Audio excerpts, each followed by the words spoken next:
Already fractions meaning తెలుసు కదా మనకి, ప్రాపర్ ఫ్రాక్షన్స్ అండ్ ఇంప్రాపర్, దాని rational numbers and irrational numbers. ఇక్కడ ఫ్రాక్షన్స్ తీసుకుంటే మనకు ప్రాపర్ ఫ్రాక్షన్స్లో ప్రాపర్ రేషనల్ నెంబర్స్ ఉన్నాయి కదా మనకి, ప్రాపర్ అంటే ఎలా ఉంటుంది, ఇది P/Q ఫార్ములాలో ఉంటుంది. సో ప్రాపర్ రూల్ ఏంటి, న్యూమరేటర్ చిన్నగా ఉంటుంది, డినామినేటర్ పెద్దగా ఉంటుంది. Example 2/3 or maybe called as a 5/2 5/7 what it is. Numerator చిన్నగా ఉంటుంది, డినామినేటర్ పెద్దగా ఉంటుంది.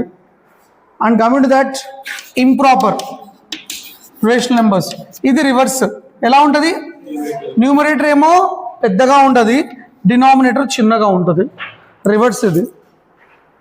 And coming to that 5/2 what it is. So numerator పెద్దగా ఉంటే డినామినేటర్ చిన్నగా ఉంటే ఒక ఫ్రాక్షను, లేదా న్యూమరేటర్ చిన్నగా ఉంటే డినామినేటర్ పెద్దగా ఉంటే ఒక ఫ్రాక్షను. ఇక్కడ కొంచెం క్లారిటీ వస్తుంది మనకు, గుర్తుపెట్టుకోండి. ఎప్పుడైనా సరే మనకు డెసిమల్స్ రావాలి అంటే ప్రాపర్ ఫ్రాక్షన్ అయి ఉండాలి. వై, బికాస్ మీరు బాగా చూడండి, ఇక్కడ 2 ఉంది, ఇక్కడ 3 ఉంది. సో నెంబర్ డివైడ్ అవ్వదు.